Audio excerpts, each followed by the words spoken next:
You're listening to the Deep Purple Podcast, a fan podcast about one of the most legendary bands of all time, Deep Purple. We take a look at the music, history, and people behind the band Deep Purple and beyond.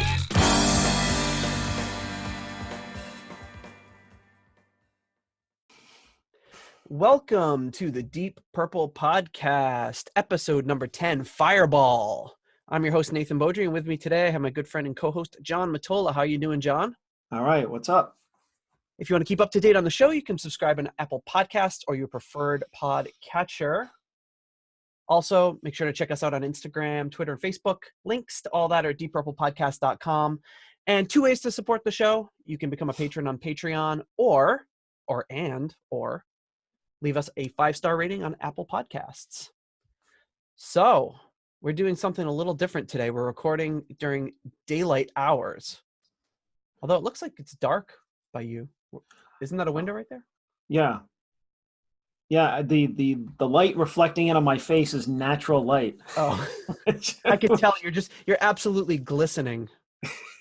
Well, that's just my natural charisma. Well, I'm in my basement dungeon, although you might be able to see a little sunlight peeking through the ground level window up there, which is not customary. But if you're listening, there's really no difference other than the fact that we are well rested and not won't be yawning every 5 seconds. we won't be yawning because it's like after midnight after I get my kids to bed. So my kids are distracted, and hopefully we'll have minimal interruptions. So we're recording this like 36 hours after we recorded the previous episode, so we don't really have much show updates, although we did have a discussion in our In Rock episode about was it called In Rock or is it called Deep Purple In Rock? And somebody pointed out a very good point on YouTube saying, well, the I is lowercase, so the album is called Deep Purple In Rock. Okay. Good point. I hadn't thought of that, but everyone really calls it In Rock. Yeah, I mean, either way, it's an awesome album. It's a great album, and it's a minor detail, and it's weird to have the name of your band in your album title unless that's the only album title, you know. Well, unless you're like, Richie Blackmore's Rainbow, Richie Blackmore's Rainbow. That's true. It was like, you remember that? It was like the first Rainbow album, and it was like, I don't know, like, I think it was like the cassette, and I think it was like you and me, and you were looking at it and we're like, how many times can like Richie put his name on this friggin' the front of this album? It's like Blackmore's Rainbow, Richie Blackmore's Rainbow. It's like Jesus. He wants you to make sure that this is his project. He's the band leader, because in Deep Purple it wasn't as obvious. So yeah, it wasn't Richie Blackmore's Deep Purple. No, well, depending on who you ask. Well, if you ask Richie, he's going to say yes. Yeah, they just forgot to keep putting it on the album covers. It would be like calling it, Metallica's Master of Puppets. This is Metallica, and the album title is Metallica's Master of Puppets. But anyway, as we get into Metallica here, it's all killer, no filler. We don't have a lot of show updates, and we're just going to get right into this great album, Fireball, which I always remember kind of being, at the time of first hearing it being one of my favorite or preferred Mark II albums, although it's quickly unseated by Who Do We Think We Are, which I was astonished to learn fairly recently is universally thought to be the worst, but I've always really, really liked it. Yeah, well, everybody's got their opinions, but right. But yeah, I think we're getting into I would consider this like not one of my favorite albums. I consider it like a solid effort. It is a very solid effort, and listening to everything like we have chronologically and really diving deep into it, I don't think I feel that now. I feel like In Rock is a stronger album, but I still do really like this album. So some quick background. Like we talked about in the last episode or 2 episodes ago, maybe, they toured for 15 months straight after the release of In Rock. Fireball, they meant to begin recording it at the beginning of 1970. But it kind of got postponed until September, and they recorded it in September through June, and it was released in July of 1971. And they recorded at 2 studios, Delane Lay, which I still don't know if I'm pronouncing correctly, and Olympic Studios in London. So they set up this, they rented this house called the Hermitage in North Devon to prepare for the album. And they had, we're going to get here, we're going to record the album. So these guys, these are young guys in their 20s, some of them in their early 20s, who've been on the road for 15 months. They get to this house and they're just like, screw it. And they just like started hanging out and just like going to the bar. And the stories, like, I guess Richie Blackmore was really into seances. So he's holding seances in this house. And they're just basically, and you can't blame them. Imagine being on the road for 15 months on and off, and they get home and they're just like, okay, boys, now let's put together an album. And they're just like, screw this. We're going to the pub. We're hanging out. And they just basically took like a 2-week vacation, holding seances and drinking and just, Richie Blackmore apparently being like quite the prankster. He did. This doesn't sound like much of a prank, but apparently one night Roger Glover was asleep and he took an axe and he knocked down Roger Glover's door. That's. It doesn't. I don't know what that is. That sounds like he's demented. I know, and he wasn't like Richie Blackmore is not known to be like and no one in the band at this point really was like a hard drug user, just drinkers. And it sounds like almost he was not like on acid or something, but like, what kind of prank is that? Ha ha, I broke your door down with an axe. Gotcha. I got you so good. You should have seen the look on your face. I don't know, like, assuming what we do about Richie's personality, it's just like, I feel like he's really complex, and he just did that, and he was just like, everybody's just staring at him in horror, and he's like, what? You don't see the art in what I just did? Like, this is completely normal for me. I'm a misunderstood artist. You cheeky bastards.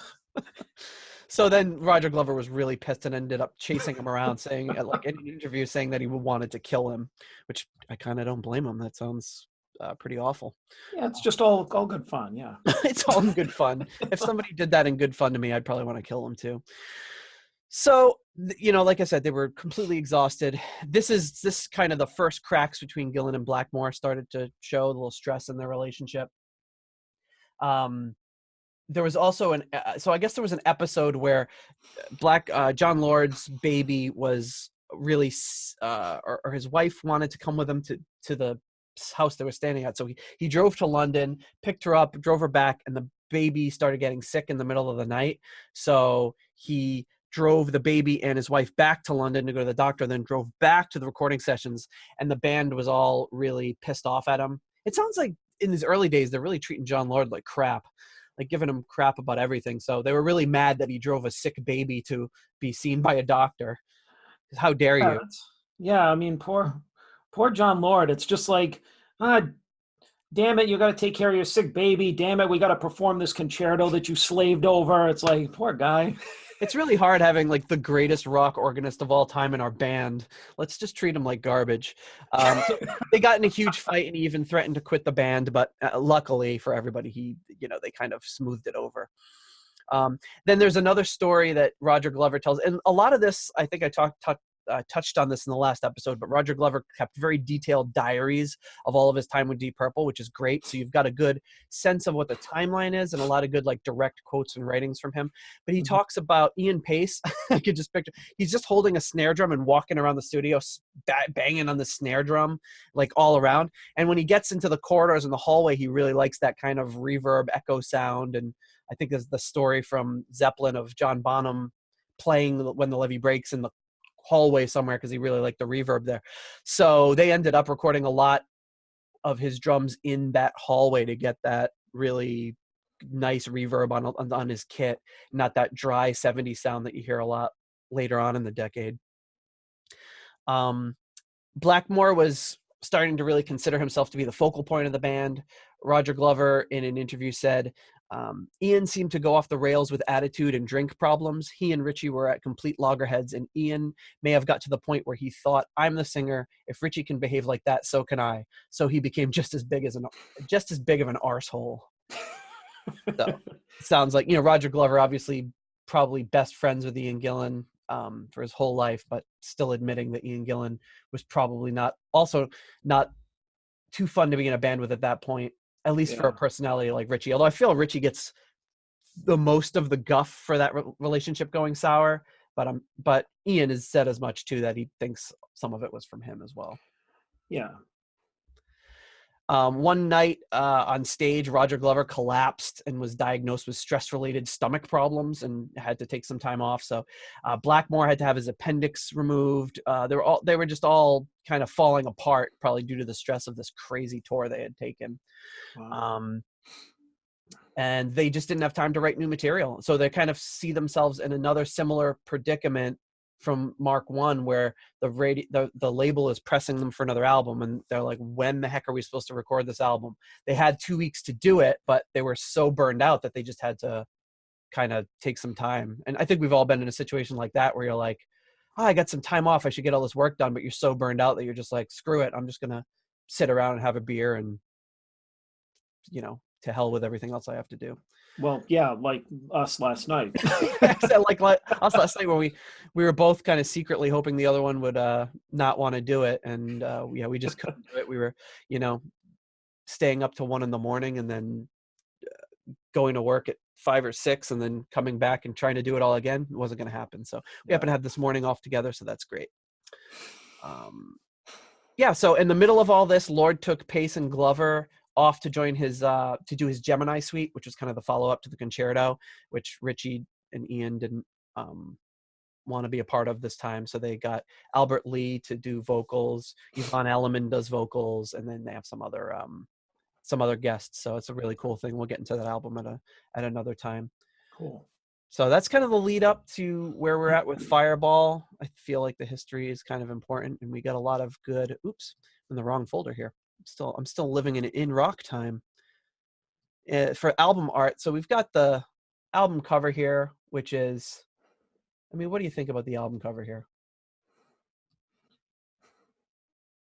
I can't see it yet. Well, you've seen it before. Yeah, but I want to see it now. I want to see it now. It's like I actually like it. I think it's really creative. It's really cool. I mean, yeah, it's a great album cover. Yeah, I like it. So, you know, for those of you listening along, although I'm sure if you're listening to the Deep Purple podcast, you've probably seen this album cover before.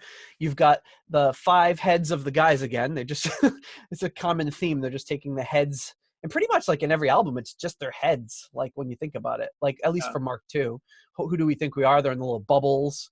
Machine Head, they're kind of just reflected in that metal. Even in Burn, they're just made into candles. Yeah. And Stormbringer, they gave up. And Come Taste the Band, they brought him back in a brandy glass or a little like a goblet, or a goblet or something. So we've got the 5 heads. John Lord at the top, Ian Pace just below him, Ian and Richie at kind of level, and Roger Glover gets the low spot this time, where Ian Pace gets stuck in rock, and they're just like the 5 of them together are Fireball, and the trail of the Fireball says Fireball in an extremely 70s looking font. We've got the concept art. This is a sketch by Roger Glover, and this is from the notes of the 25th anniversary edition, which is really cool. So you see Roger Glover's sketch, which is the 5 heads in a little fireball, and then it looks like the gatefold was supposed to be that same thing, and then when you open it up, it's like a little door with it's like in somebody's living room or something. It's strange, but Roger Glover, very good sketch artist. I didn't realize he was so inclined. Yeah.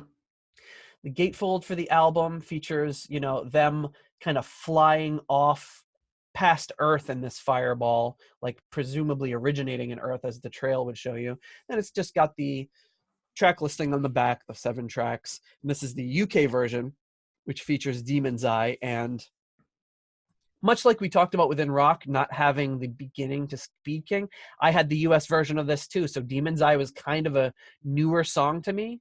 And I've heard it before, but as part of Fireball, until I got the 25th anniversary recently, I was always used to Strange Kind of Woman. You know, did you have the US version?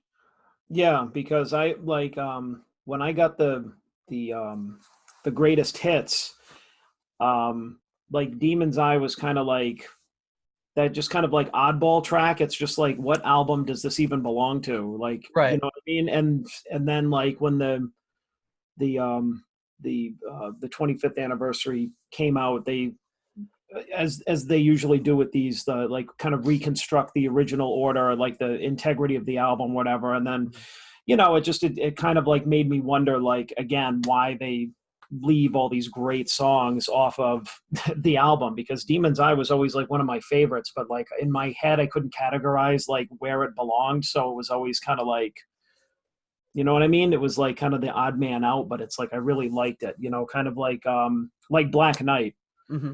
it was like, that was the single, but like what album did it belong to? At the time, I had no idea.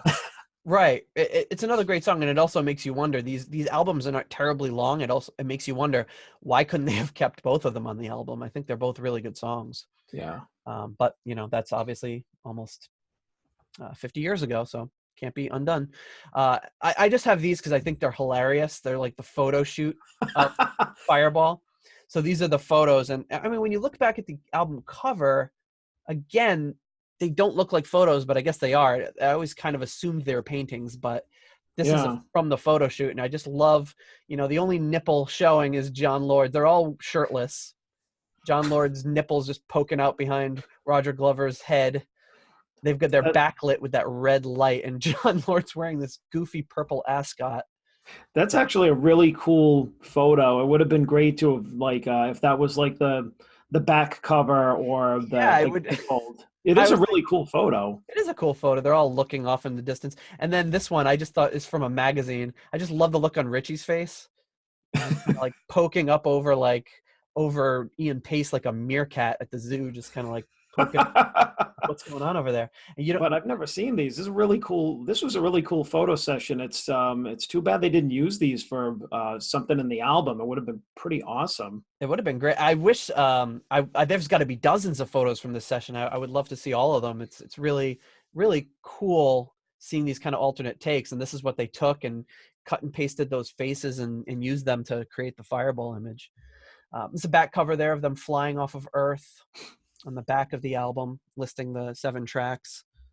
The inside gatefold of a different version, I believe. Oh, no, I'm sorry. This is the inside gatefold. We looked at the outside before, and this just shows the tracks and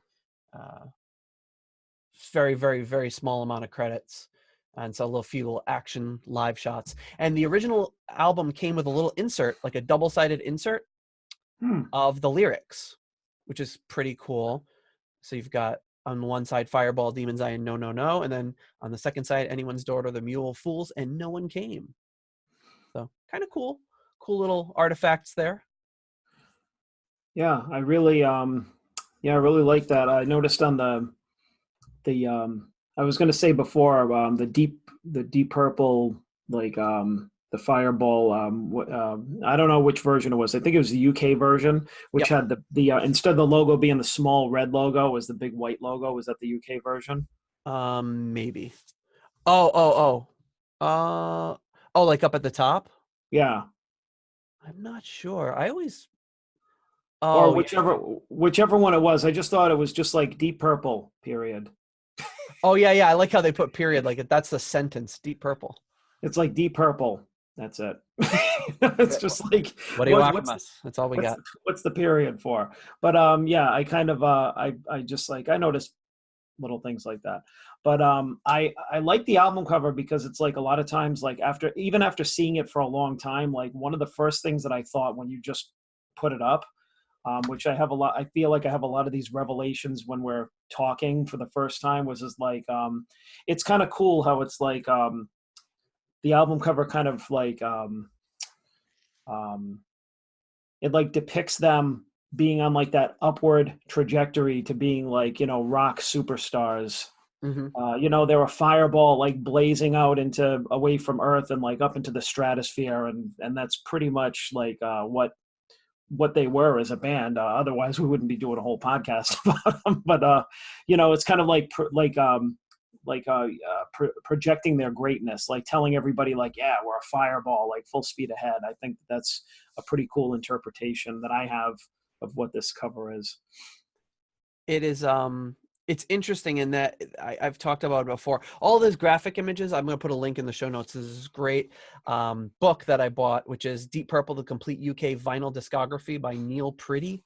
And he's got a website where I'll put the link, and he puts like some pictures of like albums and collectibles that he has. But he also has a book where he compiled all like the little covers and gatefolds and all that from the original pressing. So it's a very interesting resource if you're interested in like the collecting part of old records and things like that. And interesting about them going up on this trajectory is that in the Roger Glover documentary that you can search for on YouTube, I think it's called Made in Wales. Yes. He talks about how when they first joined Mark II, and you know, the last album had a song about Ian Gillan squabbling over 20 pounds, and he tells a story about how that, you know, they had a pair of nice pants that Ian Gillan and Roger Glover would share depending on who needed them. So they're like, I think he said like when Ian Gillan was going to audition for Deep Purple or something, he had something, he's like, hey, I need the pants today. You know, if they ever needed them on the same day, they'd be in trouble. And Roger Glover just wore like these old beat up pants, like with a hold up with a string, you know, because they just didn't have any money. And he said like a year later, by the time they were done with this tour and everything, he's driving an Aston Martin, and how like this big, you know, how in such a short amount of time, he went from like it being an absolute pauper to driving an Aston Martin and having police bother him saying, hey, what are you doing near that car? You know, thinking he's going to steal it.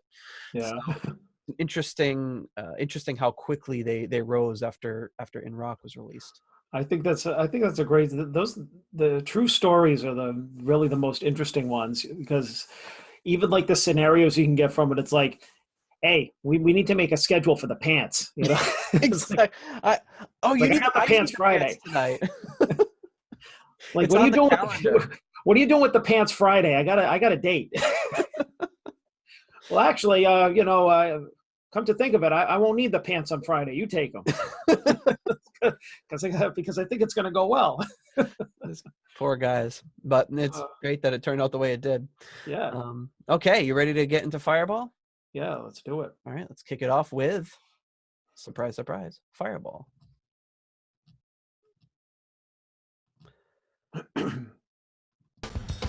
So that noise in the beginning that you hear, that they said it was a sound effect meant to be a fireball moving by. And they said it was an air conditioner being turned on. I heard from another source that it was like the control board warming up. Or, it could have been a bunch of things. I read it was the air conditioner, and that the band told the press that it was a special synthesizer.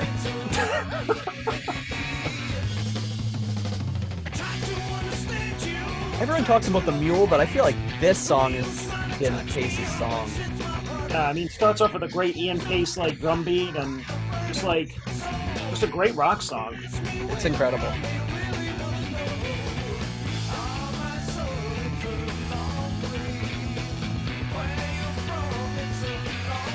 Probably one of my favorite songs on the album. No doubt, it's great. Great screaming. Ian Gillan I didn't realize how busy like Ian Pace's drums are in this whole song. He's just like wailing away. I mean, I just imagine him looking like Animal from the Muppets. Yeah. Ian Gillan says this is a song about unrequited love.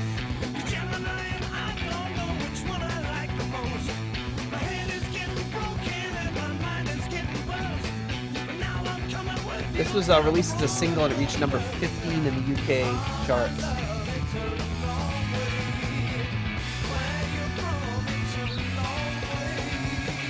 Here comes Richie's solo, which I feel like would have fit perfectly on the first couple of albums. Well, I think this is a bass solo. Is it? Yeah, listen to it. Oh, it is. He's just got a distorted fuzz bass sound there. Wow, I always thought that was kind of Richie.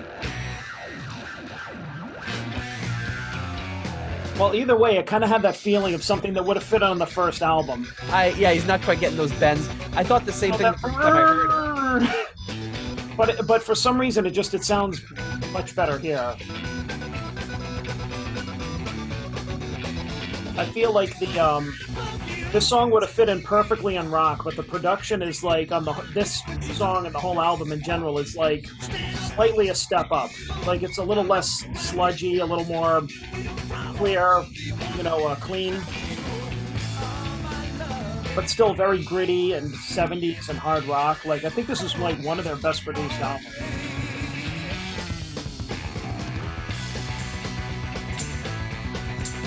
Yeah, great little ending here.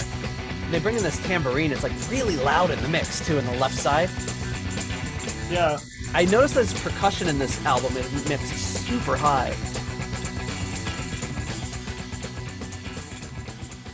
So, and I mean that's great. It's pretty straight ahead. One of the interesting things about this is that it's Ian Pace is using a double bass drum, and I seem to remember on Copenhagen they like bring out a second bass drum for him for this song, and he like does it. Like, I guess they performed it live for a while, and then they just got tired of bringing out a second bass drum, so they stopped doing it because they didn't have those traditional double bass pedals yet. So they had to actually bring them in. And I even read one story about how they borrowed this from they borrowed the second kick drum from Keith Moon, who was recording next door. So that might be Keith Moon's bass drum that we're hearing. Also might be completely fabricated, but makes for a good story for sure. Yeah. So Jinx. Anyways, just to keep on this, we did rate these, and Fireball the song gets 4 out of 4 Pilgrim hats from both of us. 4 out of 4, solid song. Yeah, really good stuff.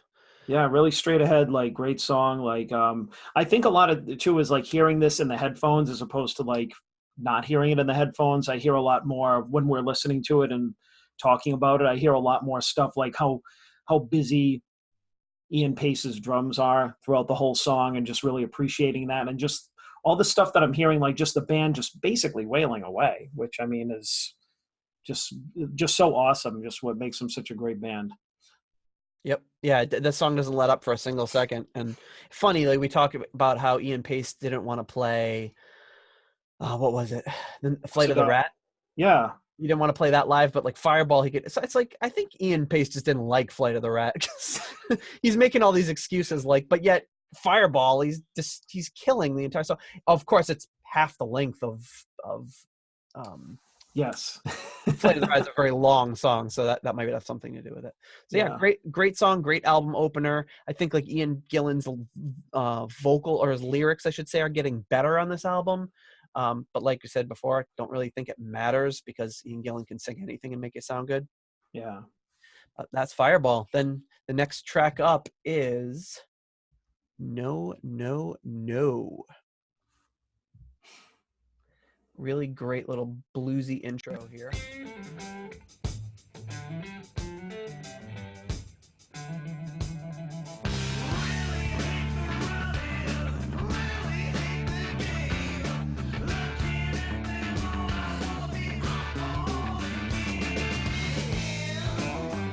This is stated to be a political and social protest song against environmental destruction.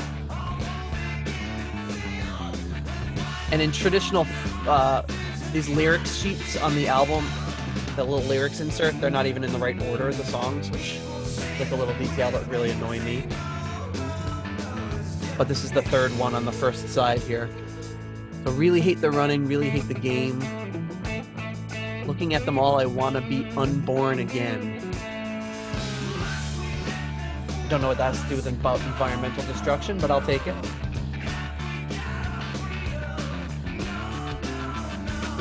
Wow, really grooving bass line by Roger Glover there.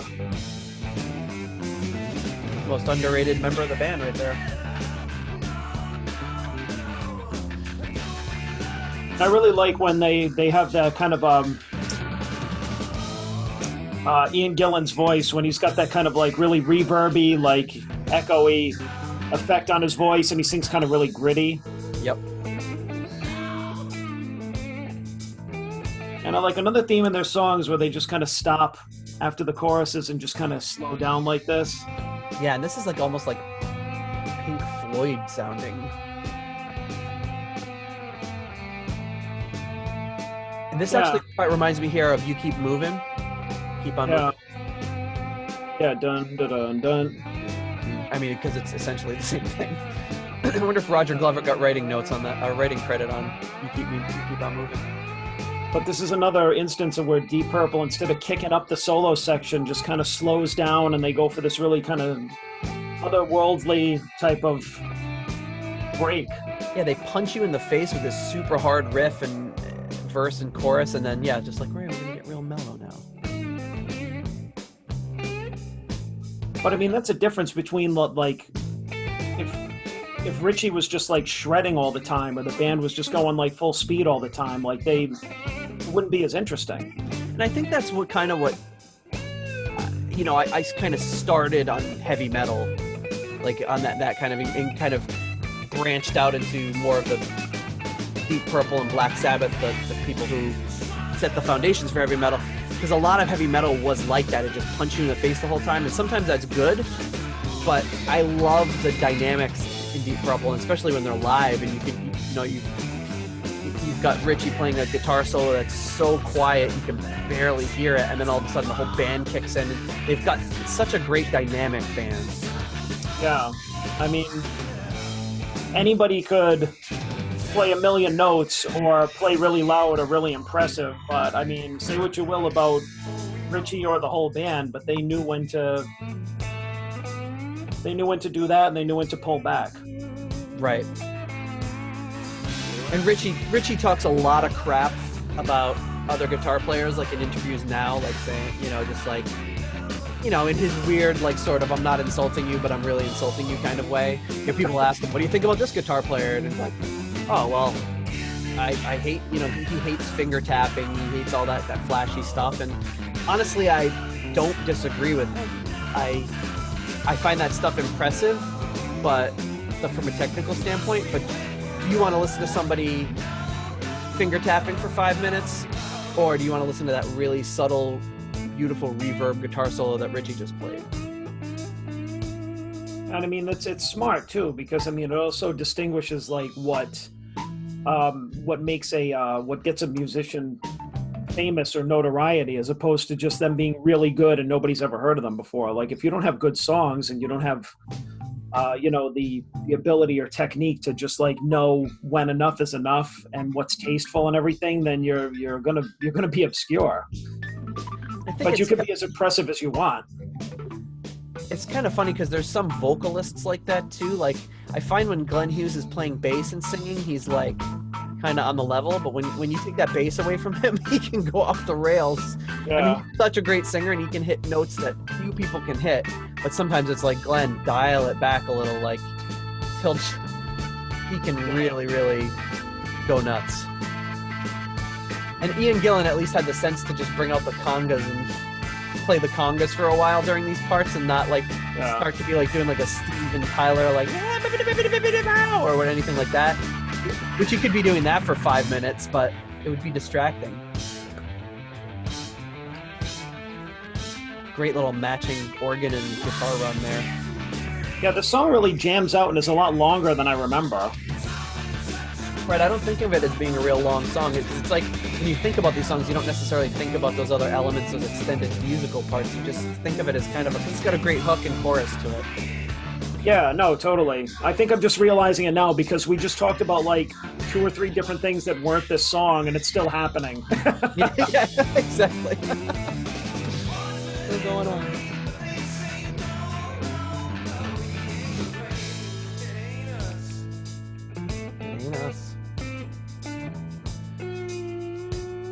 Say, no, we ain't to blame. So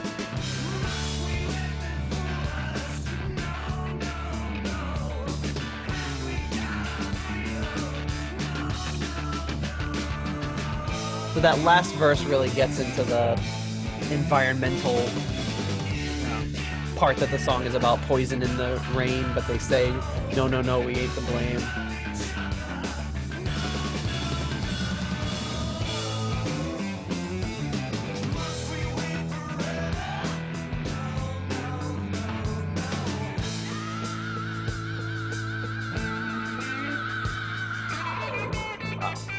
Reverb on the end of that scream, beautiful.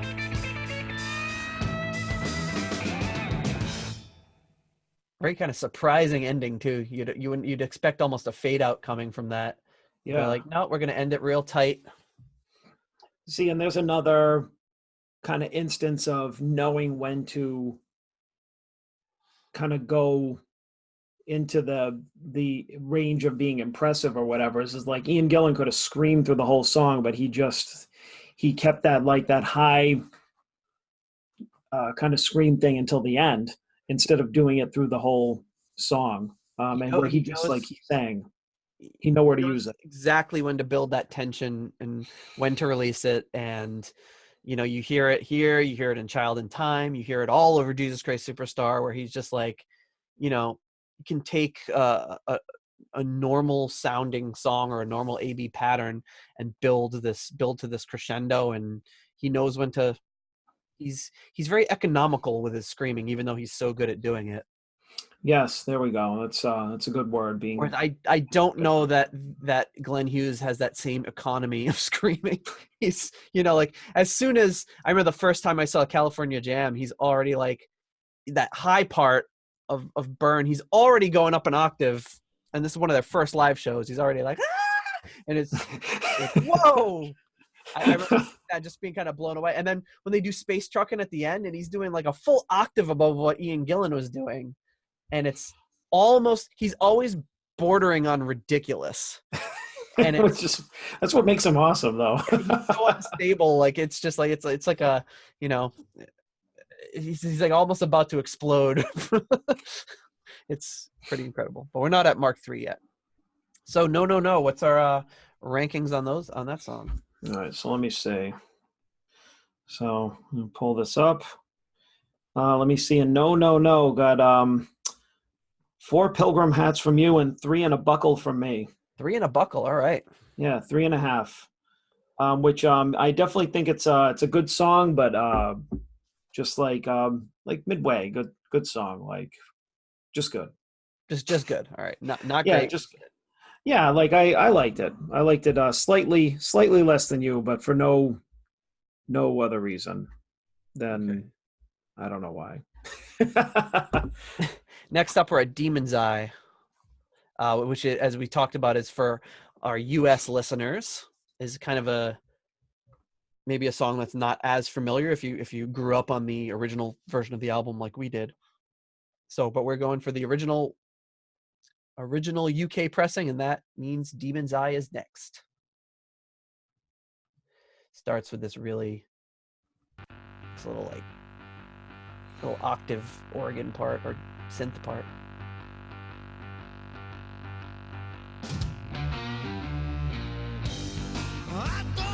It's kind of a slow blues sort of song.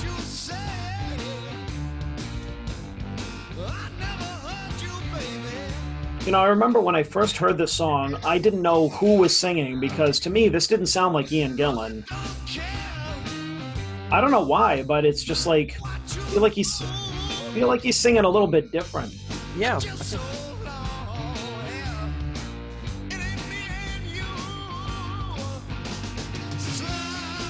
And it's kind of a different style from what you normally hear.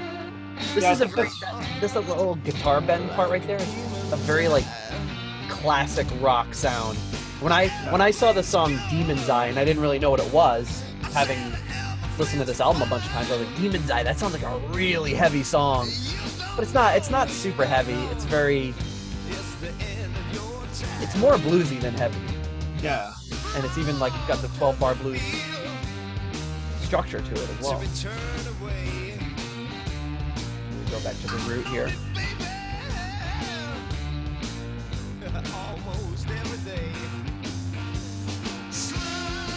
To the 5th and the 4th, and then back to the root, I think. So yeah, it's 12-bar blues with those great guitar bends.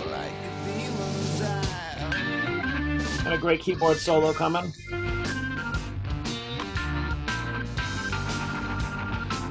Beautiful.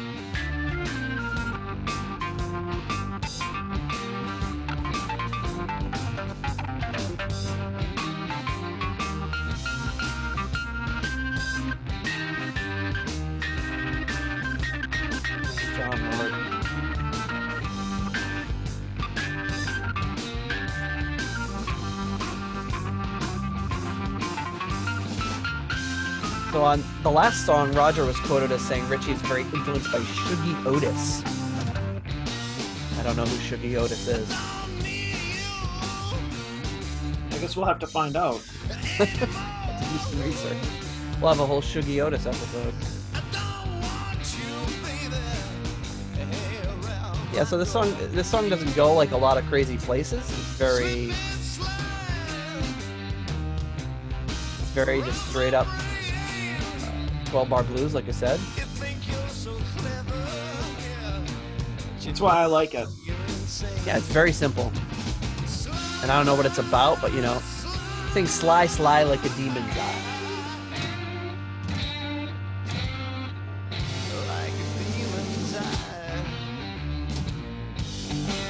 Now Richie gets his solo. Don't need you anymore, don't want you, baby, hanging around my door. You slip and slide around my brain. You think you're so clever, but you know you're insane. Sly, sly like a demon's eye. Not the greatest lyrics ever put down, but once again, it doesn't matter when Ian Gillan's singing. But still very bluesy sounding. Bluesy theme, I think.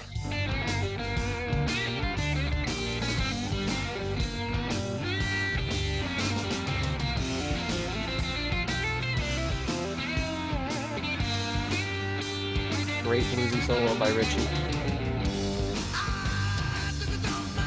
Oh, maybe I was wrong about the, maybe it was a little Steven Tyler there.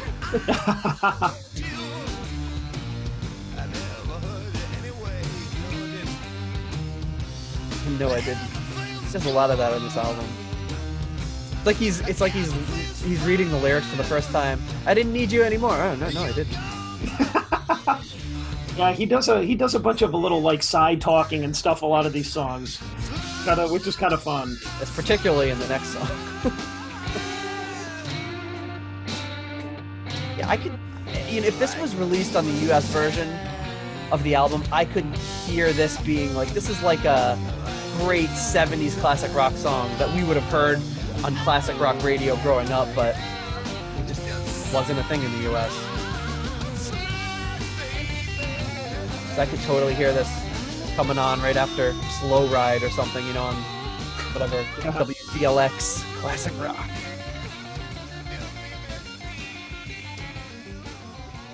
So another good one from the band. What were your fade out? What's your review on the? What's your rating? I don't even remember what mine is. Well, let me see. It's always like I'm hearing it for the first time when you tell me what I rated it, and sometimes I'm like, what? What was I thinking? Yeah, well, I gave it 4, and you gave it 3 and a buckle. 3 and a buckle. I think that's solid. Yeah, so we just traded off the last couple songs between half and 4. So I mean, I really liked it because I mean, for all intents and purposes, it is a heavy song. Not in the sense of the word where you think heavy now, but it's just like, you know, the octave keyboards and like I think the keyboard sound that John Lord brought in, and just how just straight ahead rock the song is, and I don't know, I just really liked it. You almost think it's when it starts up with that synth in the beginning, you think it's going to be something totally different from what it ends up being, which is just a standard 12-bar blues done in heavy format. All right, next up we've got Anyone's Daughter. This is a very divisive song. Start it up here. Starts up with a little tinkling and then almost like somebody turning on the ramp. This reminds me of something you'd hear at the beginning of like a Beatles song. Just tinkling around in the studio that they tacked on at the beginning. But this is a really beautiful, haunting beginning to the song. Let's listen to it.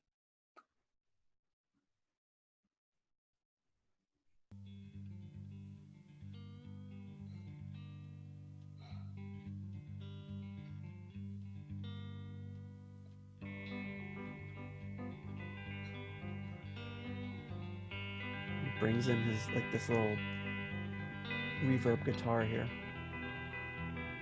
I always thought this was really interesting song. It's very unusual. That's just beautiful. It's totally Richie right there.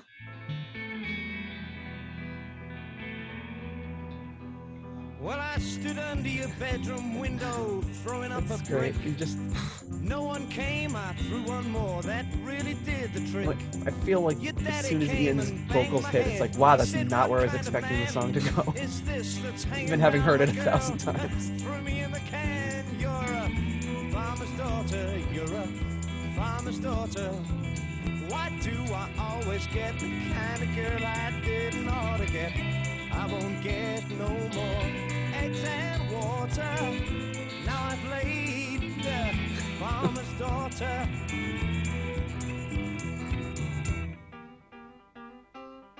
So the song is kind of all over the place. It's very, very cool. And not everyone felt that way when this album came out. It's a really different style of song. It kind of makes me think of like maybe around the same time while Aerosmith had a big 10-inch record, and it was like it was cool within the context of them, but it was like really like they did it well, like it fit them, but it was at the same time it was like, whoa, this is kind of out of left field. Yep. And I feel like this is a kind of out of left field song. I don't think there's any other Deep Purple song like this. It's just really like unusual, but it's kind of cool. It's very, very unique. Imagine I was a full-grown man and I could talk just right. So, just telling all these, it's a great storytelling song. It tells a story of him basically having conquests with all these daughters of people he shouldn't be having conquests with, I guess. Very Ian Gillan style delivery. Yeah. Why do I always get the kind of girl I didn't ought to get? Now I'm getting Just a window into like some of the crazy stuff that Ian would come out with later. Yes. this part is great. Yes, I did. It was nice. It was nice. I love that. So yeah, it starts off, like I said, like there's a kind of haunting guitar, and then like it looks like, oh, I know where this song's going. Then it boom, boom, boom, boom. It turns into like this little like blues country western song, and Richie can play great country western guitar, and it talks about him, having sex with the farmer's daughter and not being able to get eggs and water anymore.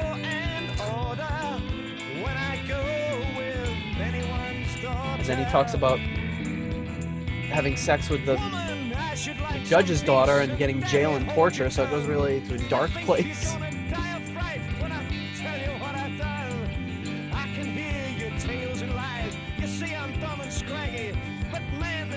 Scraggy is your daughter's baby's daddy. She's a lucky daughter. So he gets the girl pregnant, I guess. Why did I always get It's your daughter's baby's daddy. Now I've got what I always fought for, 'cause I've married a rich man's daughter. What do you think of that? Sounds like it would be something off of like Sher Kazoo and Other Stories or something, like it's very it has this great little piano thing at the end too. It's just a very like kind of upbeat, silly little song. Yeah, it's like really like goofy, it's like you can picture like some like skipping through a meadow while listening to it, or something. It's like it's just kind of a goofy sounding song. They said that the idea for the song came from Blackmore, who was trying to emulate Albert Lee's playing, and Albert Lee was who would be on the Gemini Suite, and he was on Green Bullfrog with Richie Blackmore, and to me he's definitely emulating him, because Albert Lee to me sounds like Richie Blackmore. There was a lot of debate over whether or not this should have even been on the album. Ian Gillan says, it was probably a mistake putting that on the album.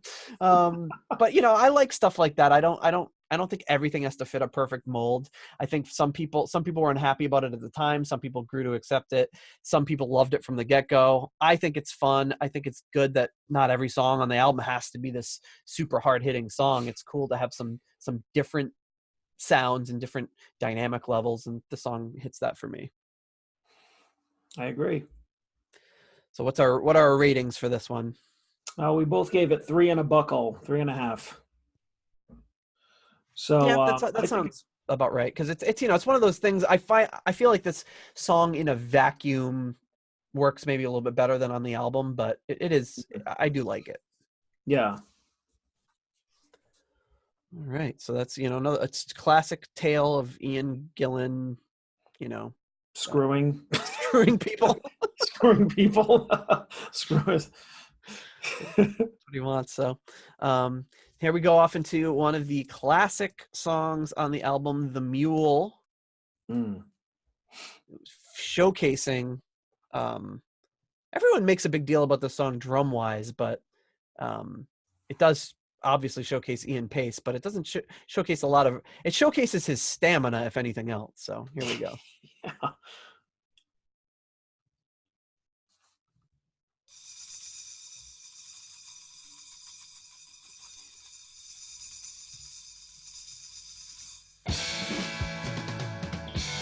All right, and now the song's over. What you've just heard, Ian Pace will be playing for the next 5 minutes. Over and over and over and over again. Don't be expecting anything new from Ian Pace. You know, just the fact that he can do that for 5 minutes straight is really impressive. But to me, this song drags a little bit.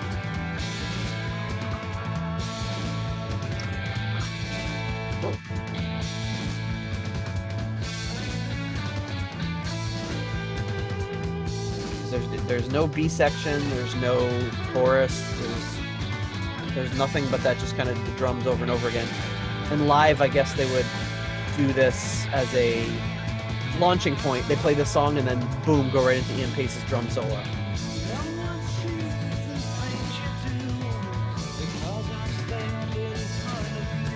Now this song was supposed to be about the devil, right?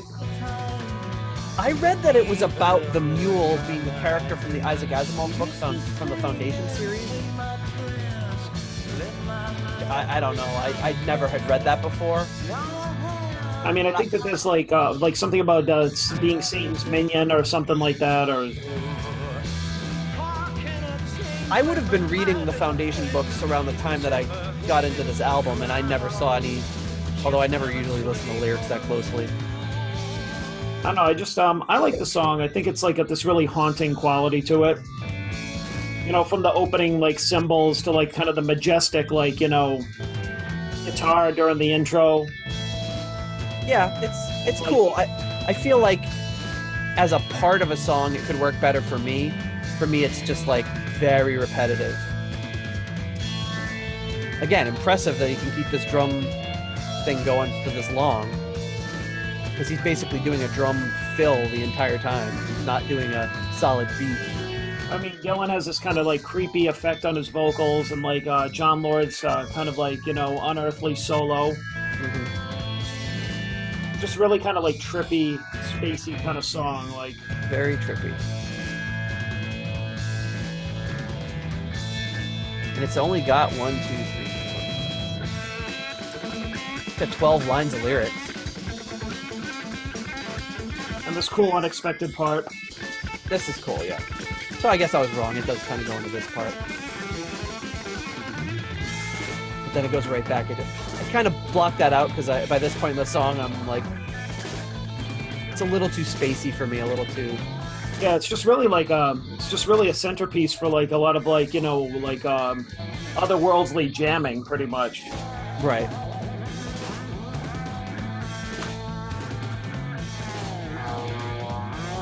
Little effects on the guitar, less stereo panning going on.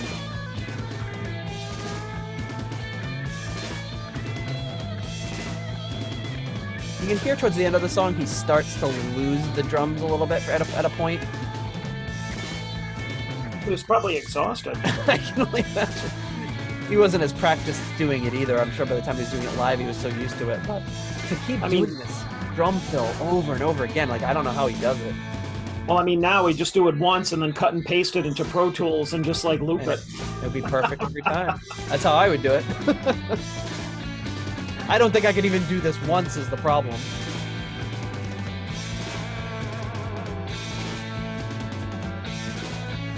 But I just think that this part here is just really, like, majestic. Yeah, and I think I would Like this whole enjoy this part a lot more if it was part here. attached to a song that was a little more, that had more going on. Ian Gillan sings those lyrics early on. They go into this, like, that little cool guitar riff break, goes into this forever, and I think it just fades out. Right there, he lost it a little bit, but he saved it with a fill. And that, truth be told, is anyone who's been in the studio recording knows most songs that are faded out because things just fell apart at the end, and he faded out before that happens. Maybe it doesn't fade out. Maybe it just goes into bedlam. Yep. Bedlam. The official word of the Deep Purple podcast. Yeah, that's what it is, yeah.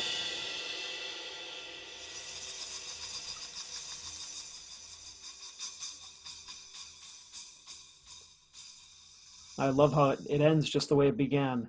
Yeah, just with some rattling and kind of chaotic stuff going on. I mean, I really like it, even though, like, you made a good point, is that it, like, the song really doesn't go anywhere, but it does have this, because if I had, like, you know, like you had done any research at all prior to the show, then I would probably remember.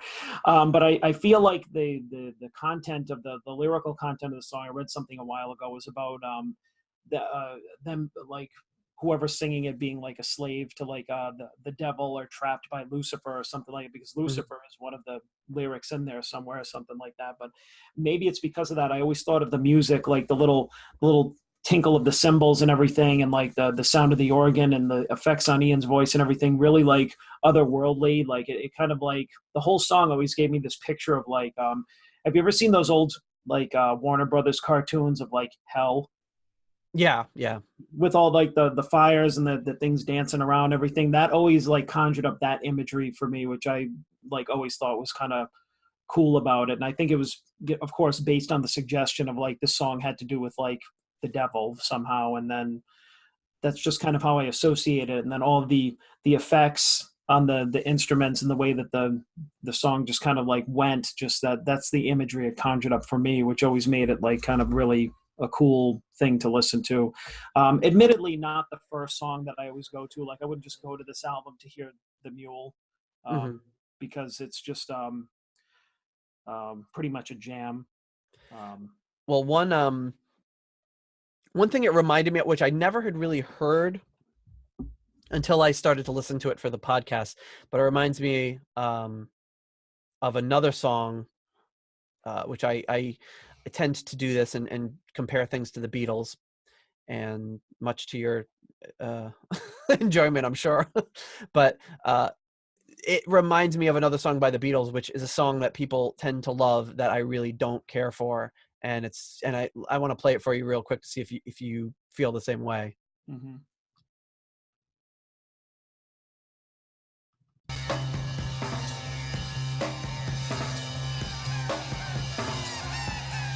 Oh yeah. So this one gets a lot of credit as being like this great, oh wow, he's on the top of a mountain singing and it's so great. And I've just never really cared for it. It's the last song on Revolver. I don't feel the same way about it that a lot of the other Beatles fans do. But that's kind of, wow, yeah, it does kind of have that same vibe to it, yeah, because it's the same thing. You've heard the whole song. Like there's no nothing else interesting going on. It's just kind of that over and over and over again. And that to me is what the Mule is. It's one of those songs that's, like I've said, I don't mind filler on an album, but to me it was just a little much. Well, and I should probably clarify too, because when you were like, much to my chagrin, let's play the Beatles or whatever, it's like, I used to be a dick. Like the only reason I didn't like the Beatles, like when we were younger, was because we were always trying to prove to each other that like our favorite bands were better than the other ones. So like I was like, Kiss is better than the Beatles, and you're like, that's impossible. That's ridiculous. It's and then impossible. You're like, no, they're not. And I'm just like, they broke sales records, and you're just like, well, I can't even remember. It was just like, like I was basically like just hell bent on proving that like Kiss was better than the Beatles because they were my favorite band. The Beatles were your favorite band, and I can admit like 20 years later that the Beatles are more culturally significant than Kiss. Well, I think that was the thing I would always bring up. It's like, you got to admit they're more culture, and you're like, no. I mean, they are. Well, yeah, that's empirically true, but it doesn't really matter. And I think it doesn't.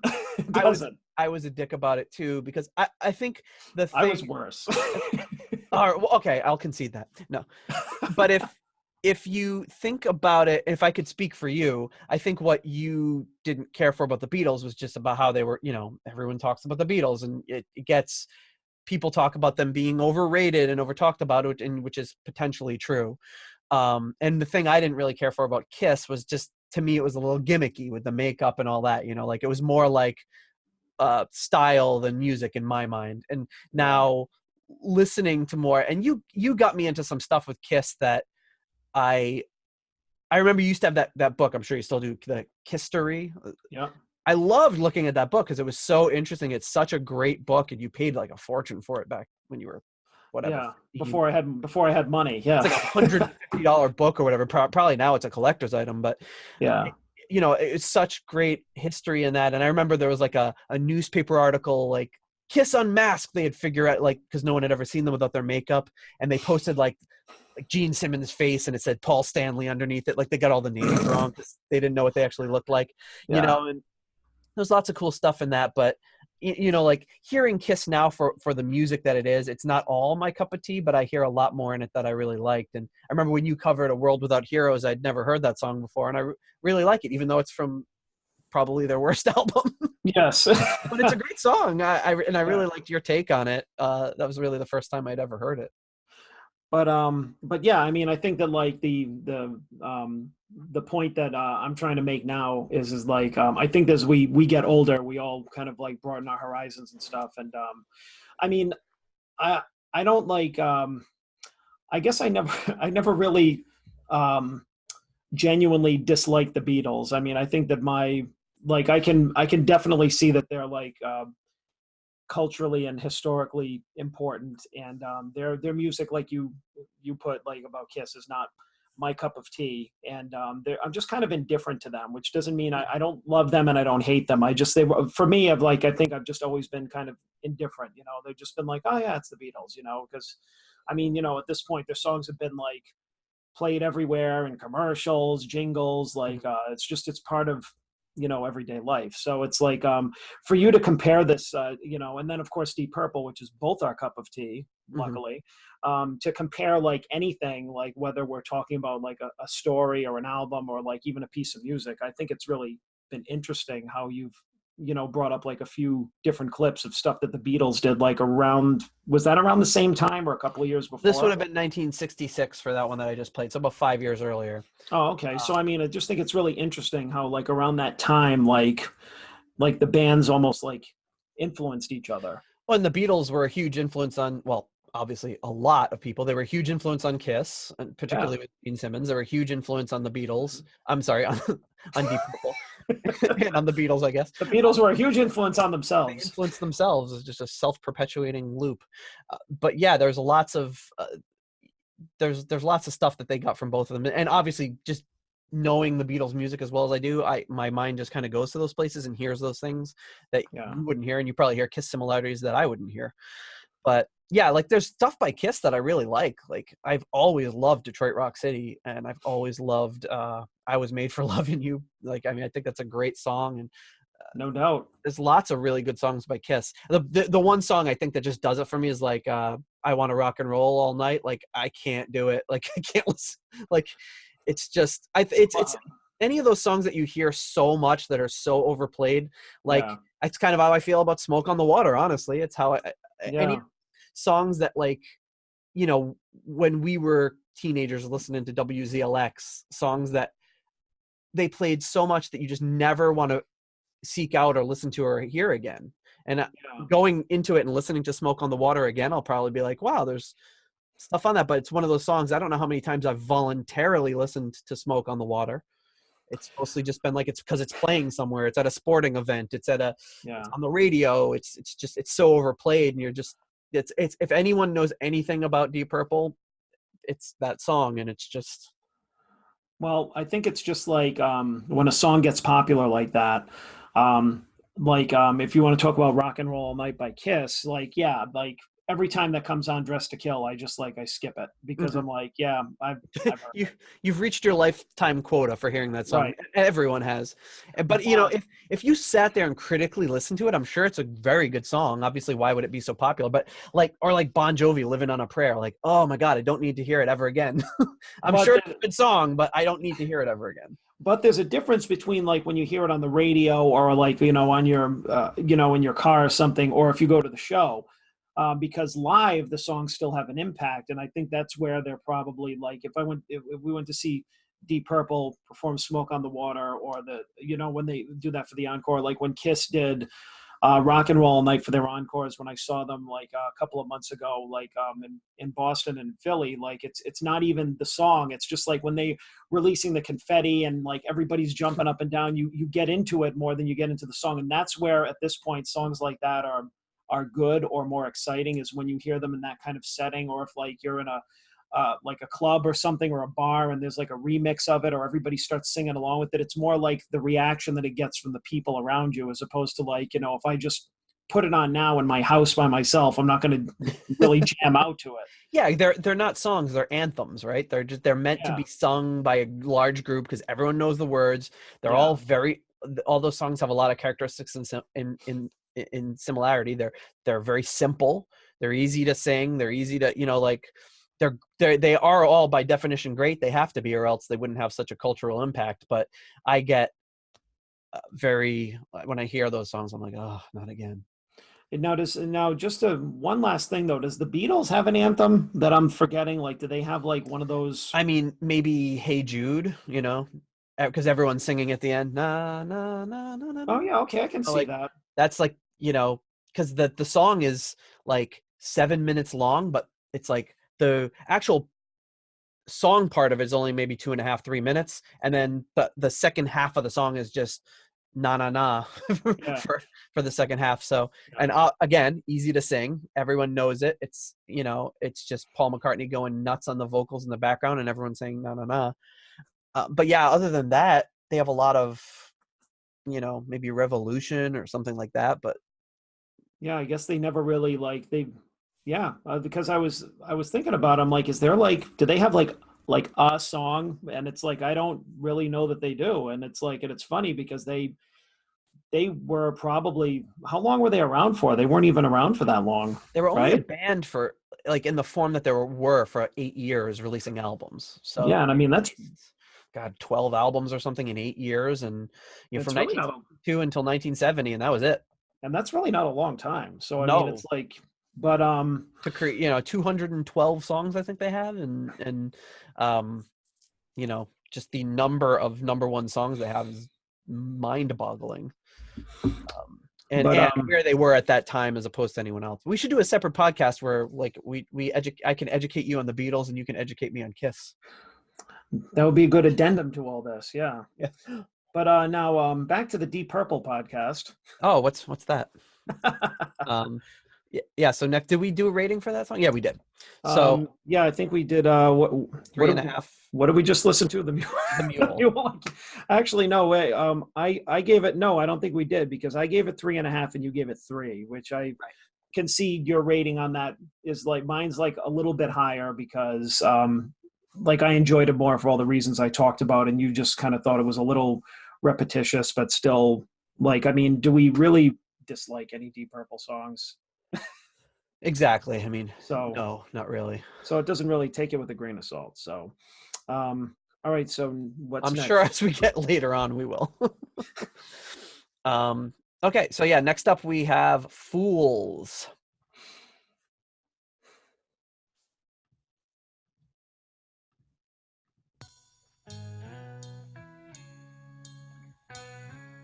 I always liked this intro.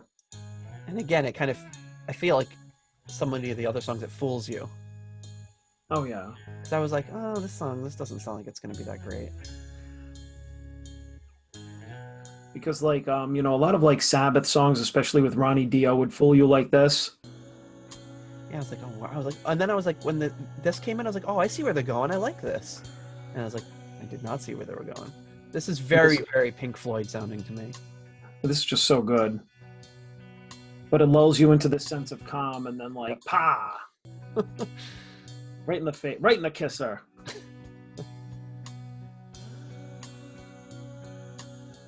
was like, oh, they're going for something a little more mellow. This is very nice.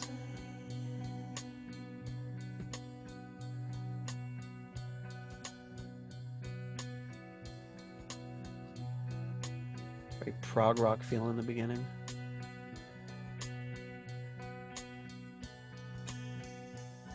But man, even listening to this, you just think like, these guys are just so good together. They're so, no wonder. I mean, it's no surprise that this is everyone's favorite lineup. I mean, I can just listen to this. Yeah, that's really good. Just for like, 5 minutes.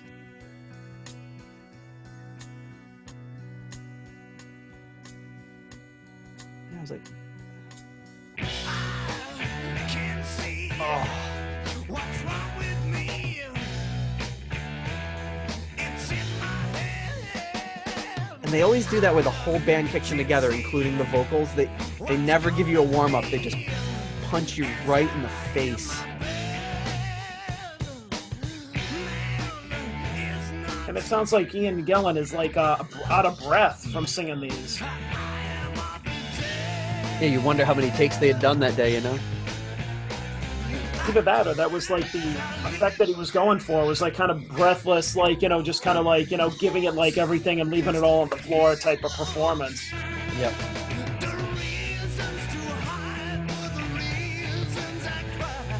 They're saying there's words, in here like evoking Christian imagery, dying alone on a hill, on a distant hill or whatever, Wow. That's what I read, but I don't know if any of that is true. I love this breakdown.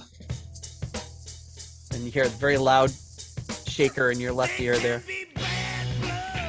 I think that was cool. Great. Just gonna bring the shaker in for 2 bars and then put it away. This part here is great.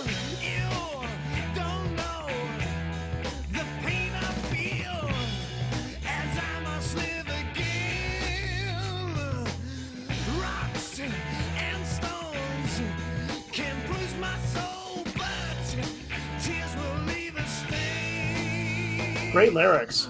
I really think this is one of his stronger lyrical songs on this album. The rocks and stones can't bruise my soul, but the tears will leave a stain.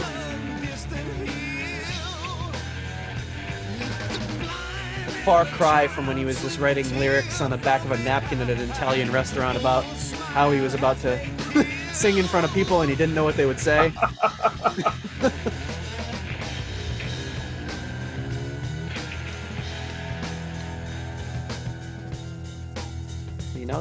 They again, with the dynamics, they bring it up, they start off slow, they bring it up to punch you in the face, they bring it down. Now we're gonna have a little more extended time with the shakers. And then we're gonna get a nice little like faux cello solo from Richie. Yeah, bringing in those volume swells on the guitar that he does so well. I remember Dan doing this all the time, our friend Dan. I think when he started getting Richie Blackmore, he'd bring the volume swell into everything. But I mean, he does this for the whole solo.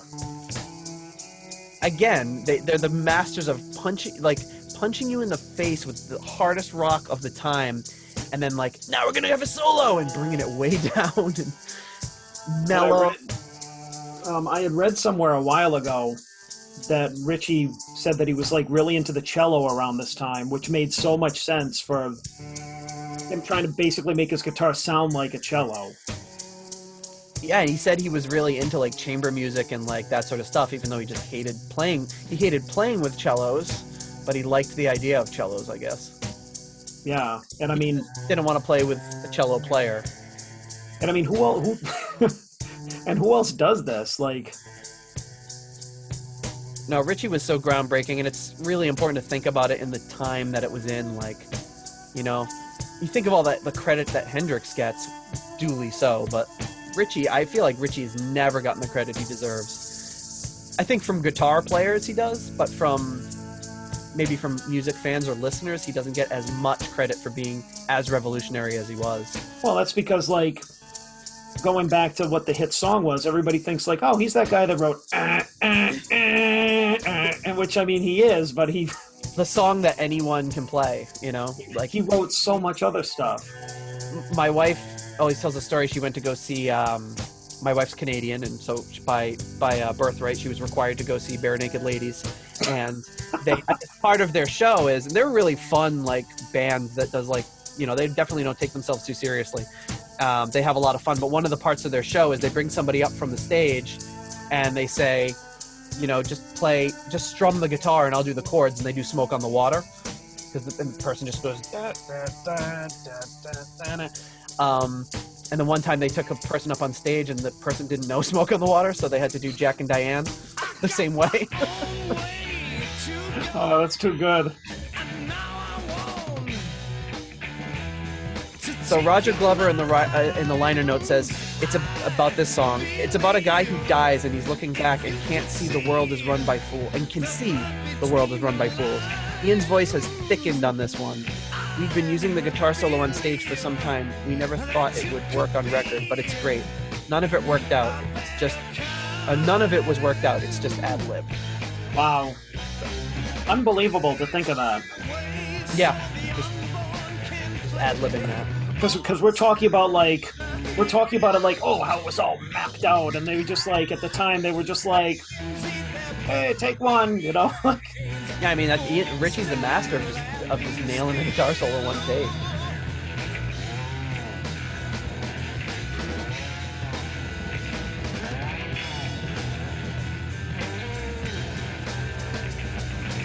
Bedlam in there. Yep. The slow build to Bedlam. A good album title. The Long Goodbye Tour, is that what they're on right now? Yes. Slow build to Bedlam tour.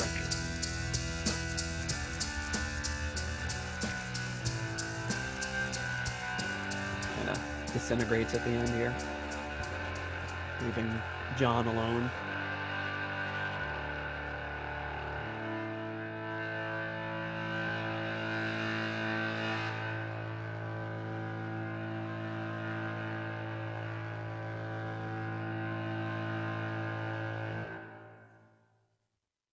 You hear a nice little reverb at the end of that. So, man, he used to like hold like one note, and it's just like you could listen to it like and not even complain. Like I was just like, yes, so heavy. And the organ players of this day, and especially John Lord, when you see them live, I mean, God, I'd say 50% of what he's doing is on the keys. The rest of it is with those drawbars and those turning knobs, and just like he just knew exactly what sound he wanted, what knob to turn, what to do. And a lot of those 70s synth players did the same thing, you know.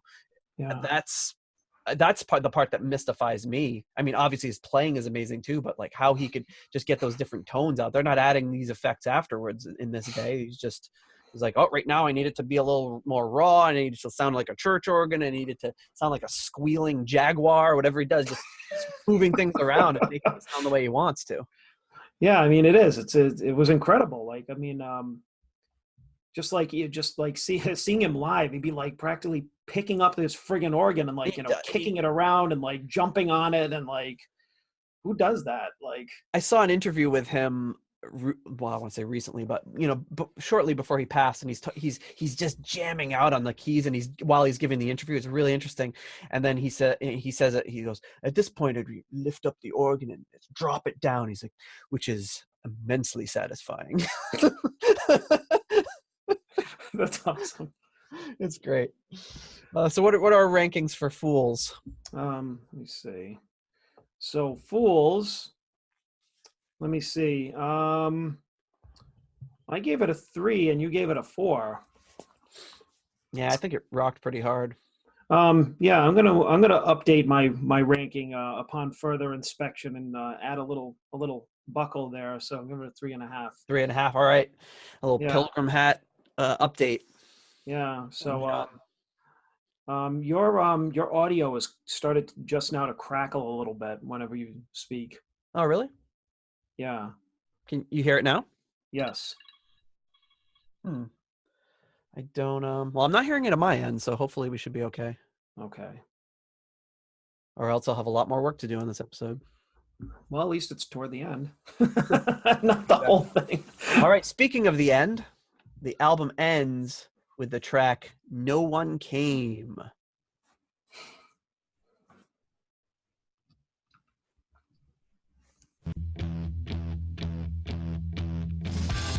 Maybe it's because I'm only starting.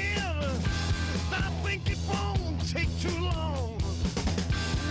I love that punch they have right there. I think you got it wrong. Ian Gillan said in his book Child in Time that this song came to him out of fear that one day they'd play a show and no one would show up. Seems unlikely for Deep Purple. Yeah, even especially now, like over 40 years later. It's like Ian Gillan, not even I have had that happen, and I've been in much smaller bands than you. You can at least get some friends to show up. I grew my hair and bought a suit of shiny white. It wasn't cream. I shook and shivered and danced and quivered and stoned out the top. It's like going off the rails on this album, but in such a good way. I like it later on because this band is really funky. And he got really low. He's like, funky. Funky. This is another song that the band never played live.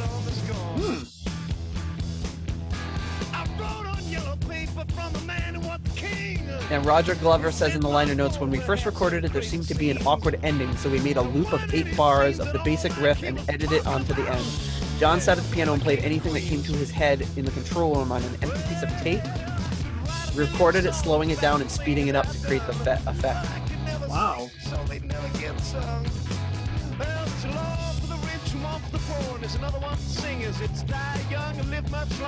it's just talking at this point. So yeah, so you'll hear that reverse part at the end. You'll hear kind of John Lord just playing the guitar and then reversing it, just kind of doing it with a little studio fun at the end. I love how it goes into that guitar solo with that.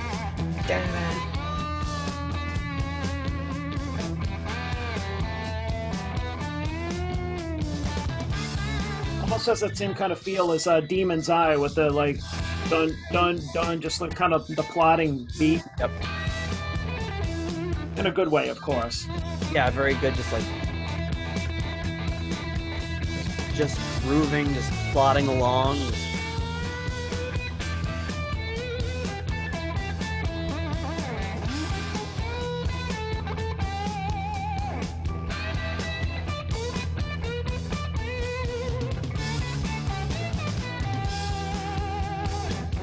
I feel like they nailed it with this one as an album closer. I think it's a really solid album closer. Yeah, definitely. Almost in rock, I was almost wondering why they didn't close with Child in Time, you know? It seemed like it could be such a good closer, but... That'd be an interesting way to close the album off.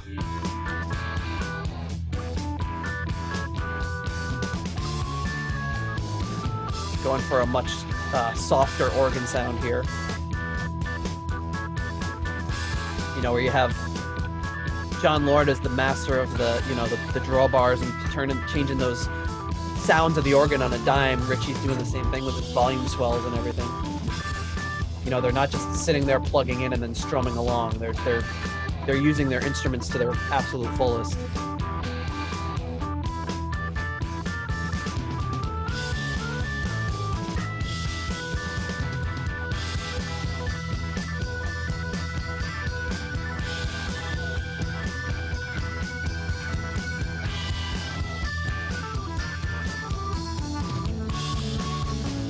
You know, some people just aren't into this type of jam band sort of stuff, you know?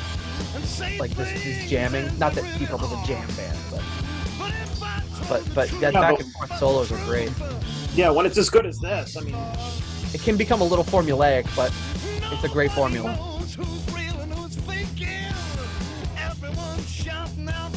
Ian Gillan's vocals are so raw on this album. And dry too on this song. Yeah, where's my Robin Hood outfit? It's much more comfortable lyrically on this album. The money's good and the times you have fun and games galore, but you spend your money and you lie in bed forgotten and wonder what you did it for. No one came from miles around. Here it is, I think. And said, man, who's he?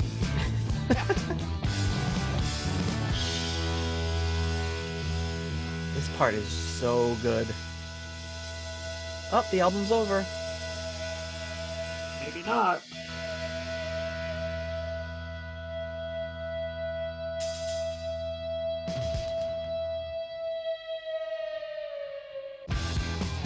It's just, it doesn't even let the whole part fade out before it comes back in with that punch. And this is the part that they had looped, I guess. And they could have ended it right there. And yeah, nobody would have faulted them, but they're like, no, you're not done yet. This is John Lord's piano being played in reverse.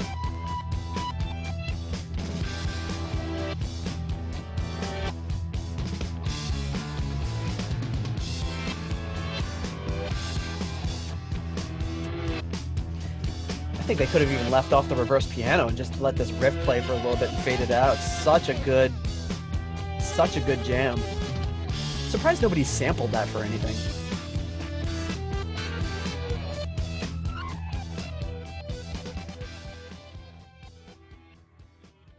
That was a pretty cool effect, but I think that if they had, like, just hearing it now, if they had ended it on like fading out on Richie's guitar like that, that would have been a great ending. I think both were good. I probably would have preferred the first one, but nothing wrong with a little studio experimentation and Yeah, little extra job. John Lord. I don't hate it. No, absolutely not. So that last one, No One Came. You gave it 4. I gave it 3.5. All right. Gave a lot of 3.5s here. I think a lot of it was I love the music. I love Ian Gillan. Wasn't a huge fan of like the talking vocals, I guess. Okay. Or as much of a fan as is like when he sings on like on something like Fireball or Demon's Eye or something. But like when he sings like on Anyone's Daughter or No One Came, it's kind of like I don't like it as much. So Yeah, well, it's weird, it's like, well, it was big and bold and more than twice as old. He's just kind of like talking about, like not singing so much, but it's interesting. Yeah. I mean, I like that he was trying something different. And like I said, he seems so comfortable and so like sure of himself, both with the lyrics and the way he delivers them on this album, that I really enjoy that. Even, Anyone's Daughter, which is, an odd song. He's just he's a little more playful on this album, I should say. Yeah, that's a good way of looking at it. So overall, you slightly liked this whole album as a whole better than me at 3.71 Pilgrim Hats, where I'm at 3.64. All right, so we're basically about equal. The second most like album, not surprisingly so far, is for us is In Rock. Mm-hmm. Still followed third by the Deep Purple self-titled album. Mm-hmm. Yep. So in order so far of what we like the best is In Rock, Fireball, and Deep Purple. So still Mark 1 is still in the top 3, which soon will probably get plummeted right out of there as we keep going along in like our top favorites. But, so far, not a lot of huge surprises, but yeah. But overall, like the Mark 2, so far we like In Rock better, but Fireball is a close second. Which I mean, if you round up, I mean we basically gave In Rock and Fireball both 4s. Mm-hmm. Because they're both like great albums. But yeah, this one a little more playful, like you said. I think slightly better produced than In Rock. Little less creakier sounding production, or a little less overdriven. A little more clarity on it. I think I enjoy the production on the album. Even like Ian's like dry vocals. It's just like I like things when they're clear, kind of separated, not so muddy, I guess, muddied up. Although the kind of muddier production on In Rock kind of makes it a great album. It heavies it up. Kind of the same kind of criticism was said about Kiss's second album, Hotter Than Hell. If anybody knows that one, was the production on that was very, very muddy and very kind of sludgy, and there's a lot of back and forth in the Kiss community about whether that makes it a great album or a shitty album. But it definitely makes it a heavier album, and some people love it and some people hate it. I think an album like that suffers from production, but I mean, the songs were definitely made heavy rather than a really kind of pristine type of production. So,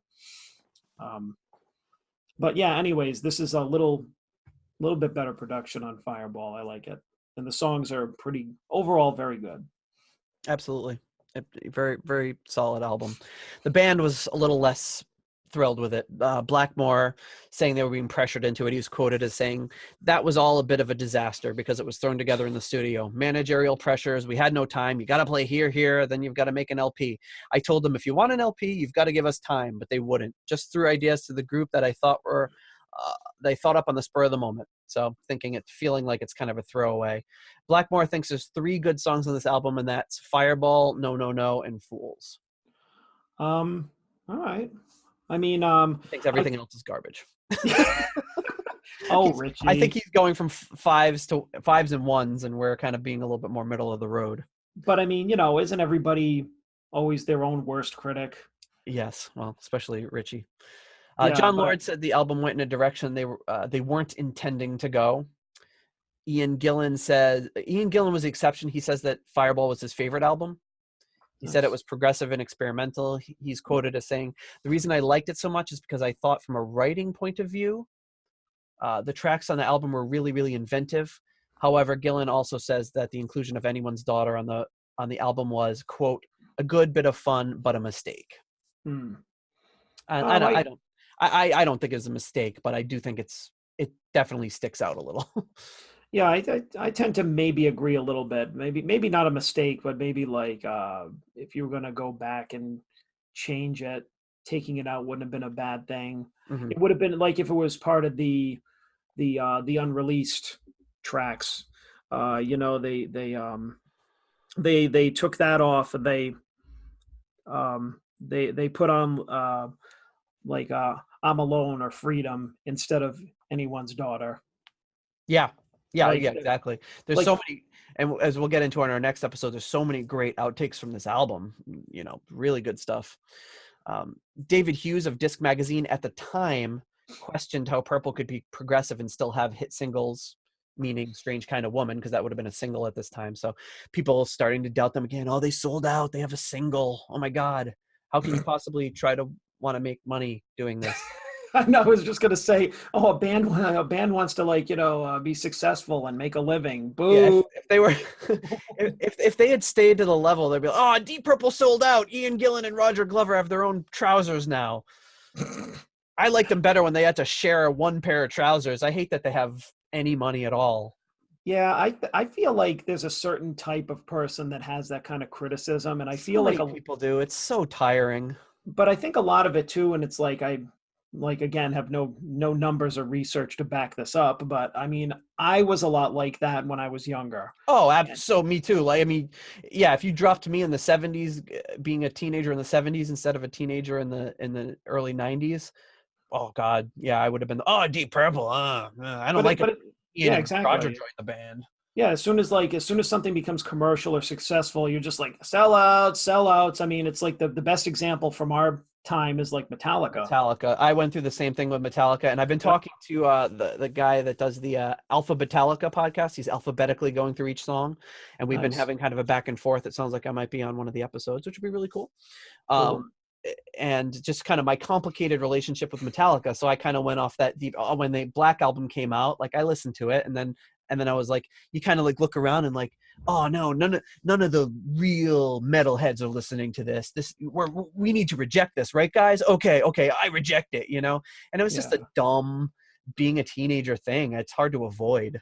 Yeah, which is you wonder how much of that criticism comes from people in their teens, early 20s, like basically like kids, as opposed to like people our age, which I mean, people our age thinking that way. I'm like, I don't know. It would be, I'm sure there are, but it's like, it feels ridiculous to me because I understand now. It's just like what we just said. It's just like going out to see a band, like they're trying to make a living. I mean, it's called the music business, not the music fun. You know, I remember that's not mine. It's a quote from somebody else, probably on one of the other podcasts I listened to. But it's like, I think there was one of the Kiss podcasts that I listened to where they're always talking about Three Sides of the Coin, which is the most popular Kiss podcast. And a bunch of the guys have worked in different aspects with Kiss over the years or know them personally. And they have really good perspective on that kind of thing, which is just like when they're talking about like, oh, like the whole cash grab thing, or like, oh, Kiss just wants money, like, you know, for people to like, to meet them and stuff. It's like, well, what do you expect them to do? You know, like do it for free? Like, as soon as people start latching on and liking something, oh, we better change it up, guys. People are starting to like this. It doesn't make sense. It's so dumb. I think part of it is when you discover a band, and part of it is your age and being in that weird, stupid idiot. Sorry if you're listening to this and you're a teenager, but you're an idiot. You'll figure it out soon enough.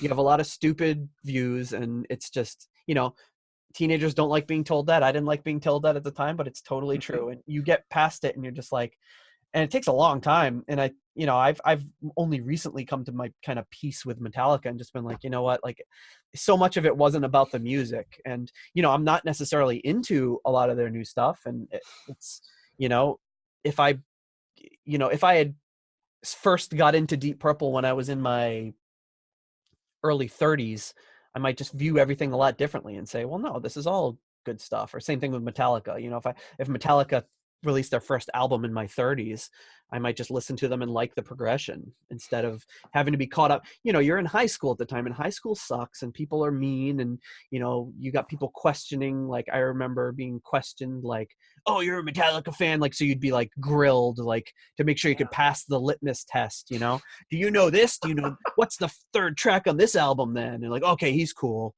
Oh man, he knows Ride the Lightning. He's cool. It's just dumb. I know it's, but I mean, I have to admit, I mean, it's like there is that part of me that still thinks that like the early days of all the bands are really cool. Like the early videos and like even albums and like pictures and everything of like Kiss and their like homemade outfits. The early pictures of like Deep Purple with like a scant, like, you know, stage set.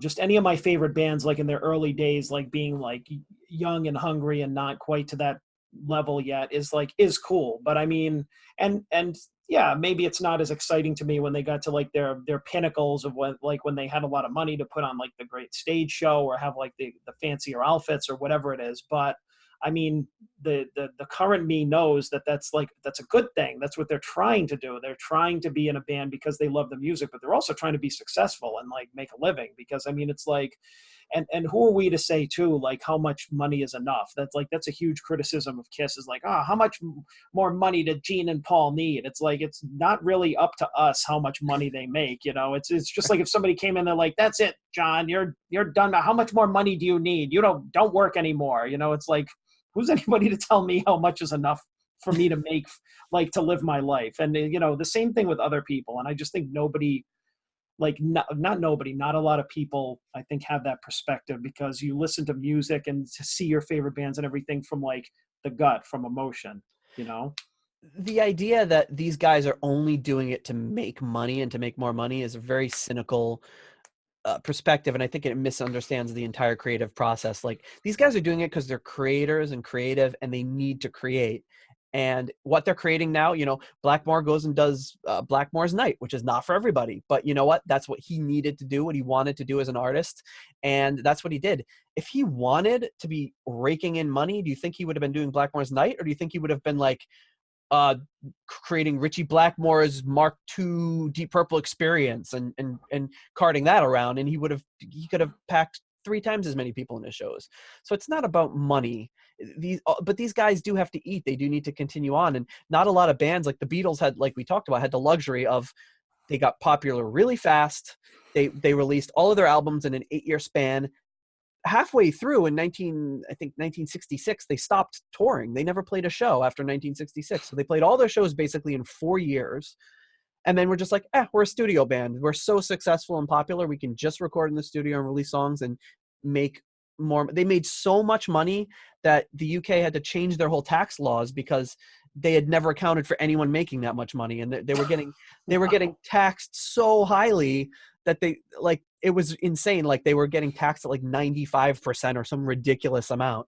And they had to actually change the tax laws because it was like, well, you should probably pay more taxes than other people, but this is a little obscene how much you're paying. You know, they could have easily, after they released the last Beatles album, none of them could have made a note of music the rest of their lives and lived extremely well off of that money. But there's a reason Paul McCartney's still selling out arenas, and it's not because he needs the money. It's because he loves doing it and he wants to create more music, and he's created a ton of more music. So yeah, and I mean, at this point, there are a lot of people like him. I'm sure maybe Richie. I'm going to guess that could probably even current Deep Purple. Like, I mean, they could just. My guess is they could probably just stop touring right now and retire and be fine. They've got millions. They don't need any more money. They could, I mean, God, they're all in their 70s. They've got enough to retire uncomfortably, but they're doing it because they love it. You know? And I mean, I don't know that either. I mean, I'm sure that there are some artists out there that do that for that reason. And like, maybe there are others that we think that everybody that makes music is millionaires and they're set for life. And maybe they're not. Who knows? There's a lot there's a lot that you would think probably have more money than they do just because they had some hit songs. But yeah, Deep Purple does not fall in that group, nor does Paul McCartney, or nor does Kiss. They're all going to be okay. If they, if Gene Simmons, broke his arm and couldn't play bass anymore and had to retire, I think he'd be okay. Yeah, I think at this point, definitely, which is, I think like another thing too is somebody like, have you heard about Dee Snider from Twisted Sister? How I think it was like a while back he sold, because I think he wrote like a couple of the band's biggest songs, or he wrote most of the songs, and I think he sold the publishing rights a while ago. Ouch. And, just to make some money because he needed the money, or?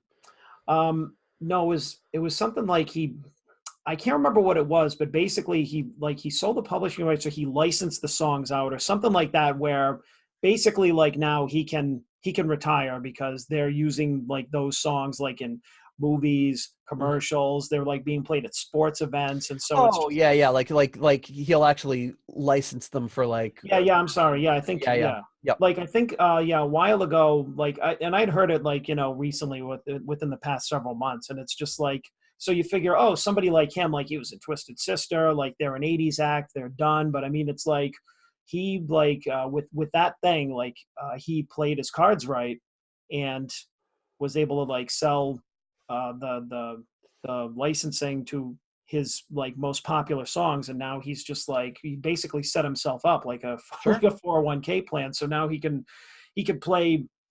I think he definitely retired from Twisted Sister, and he released a solo album like a couple of years ago, which was like really awesome. He'd done some like in-store appearances, but I mean, I think he's been quoted saying like he doesn't have to go tour, he doesn't have to do albums now, but he can just pick and choose what he wants. Like he doesn't even write songs anymore. Like he lets other people write songs, because he's like, I already wrote songs like that were the voice of my generation. He goes, I'm not gonna try anymore, because it's like, what's the point? Yeah.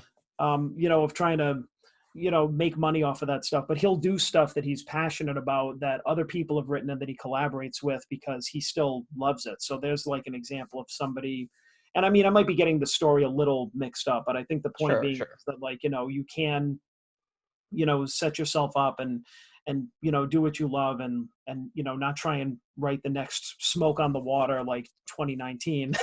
Right. And those kinds of things, you can't set out to write Smoke on the Water. It just kind of happens organically, like you're not gonna, hey guys, we're gonna write the biggest rock anthem ever. Okay, let's start. People latch on to parts of it, and it becomes what it becomes. It's you can't if they looked at Machine Head and said which album on here beforehand is going to be the one that resonates with everyone, they probably would have shrugged their shoulders. And I mean, really, who writes most of these these songs, these anthems of a generation, or these songs that are really popular, like young, like hungry, like struggling musicians, or talents or whatever, trying to make it or to break in.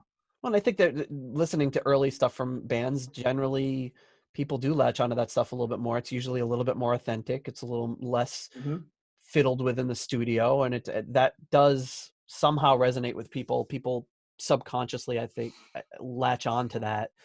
If I had the choice to listen to, Black Sabbath Volume 4 or whatever their most recent album is, I'm going to go with 4. And nothing against the stuff that they've been doing. I'm sure it's great, but that's the stuff I kind of listen to, and that resonates more with me. And I know I'm not alone in saying that, but I think for the super fans, and that's the great thing about Deep Purple and Black Sabbath and these bands that have been playing for 50 years, still going on. They're still making stuff for the super fans, even though a lot of people will still be stuck on that early stuff. But anyway, that is Deep Purple Fireball. I'm gonna have to wrap up the show. We've got a few quick notes before we break up. A few history moments. Ooh, can you see that? Yeah, looks like Mark 1. The Mark 1 lineup. So July 4th, 1969, Mark 1 plays their last show at the Top Bank Ballroom in Cardiff, Wales. That's the ballroom right there. I don't think that was during the Deep Purple show, though. No, it looks like they're standing on a wall. A few, oh, do you see this? Oh, you don't see it. Okay. No. Never mind. And you missed my joke. No. I guess I did. All right, I'm going to start. I screwed up my screen share. Okay, let's try it again. There is Deep Purple Mark 1, and that's where they played their last show. And I don't think that was during the Deep Purple show, given the giant upright bass, the people in tuxedos, the ball gowns. But that's the venue where they played their last show. Yeah. Of course, who knows? The orchestra might have been there to play April. We don't know. But it was one of those shows where, like, we hired somebody because you guys play with an orchestra, right? They're like, what are we supposed to do? On this day in, sorry, I keep saying on this day, July. So this is for the week of July 1st through July 7th, which is when this episode will come out. On July 1st, 1975, the Ian Gillan Band forms. So you got the Ian Gillan Band there for their first lineup. And then on July 2nd, 1993, The Battle Rages On was released to the world. Another big moment in Deep Purple history. And with that, I've only got one quick thing, and that's the Deep Purple Deep Track of the Week. Last week we had a song that I knew very, very well, and we're going to do the same thing again today with a song from the Spencer Davis Group called Catch You on the Rebop. Starts off with a heavy cowbell. This band, the founding member of this band was Steve Winwood with Spencer Davis, but Steve Winwood had left by this point.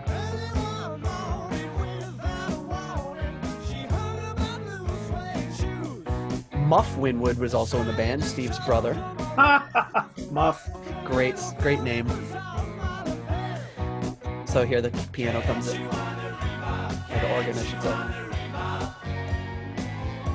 I really like this album. I really got into Spencer Davis Group. I got into their stuff through Eddie Hardin, who is here singing and playing the keys. Eddie Hardin played a lot with John Lord, Roger Glover. He was on Butterfly Ball. He did the Wizards Convention. Lots of great stuff there. Peter York is playing drums here in this band. Played the drums on the Windows album from John Lord. Ray Fenwick on guitar here. That piano there. Ray Fenwick from the Ian Gillan Band. Fancy, who we've talked about before, and he also played on the Windows album. And then we got Charlie McCracken. I don't have any information on that gentleman. But that's Catch You on the Rebop by Spencer Davis Group. I highly recommend. They've got a few good albums with this kind of lineup, this Deep Purple based lineup that I would recommend.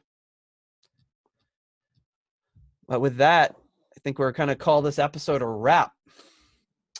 Yeah, that's a wrap. So thank you everyone for listening to the Deep Purple podcast. Fireball. Next week we will hit you with the 25th anniversary recap and talk about kind of some of the special things on that album. So with that, we'll bid you adieu until next time. See ya.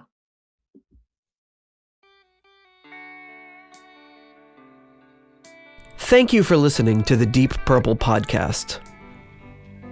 If you like what you hear and would like more episodes in the future, please donate on Patreon to support the show. You can also give us a rating on iTunes to help new people discover the show. You can follow us on YouTube, Instagram, Twitter, and Facebook for show updates. See deeppurplepodcast.com for more details. Thank you for listening.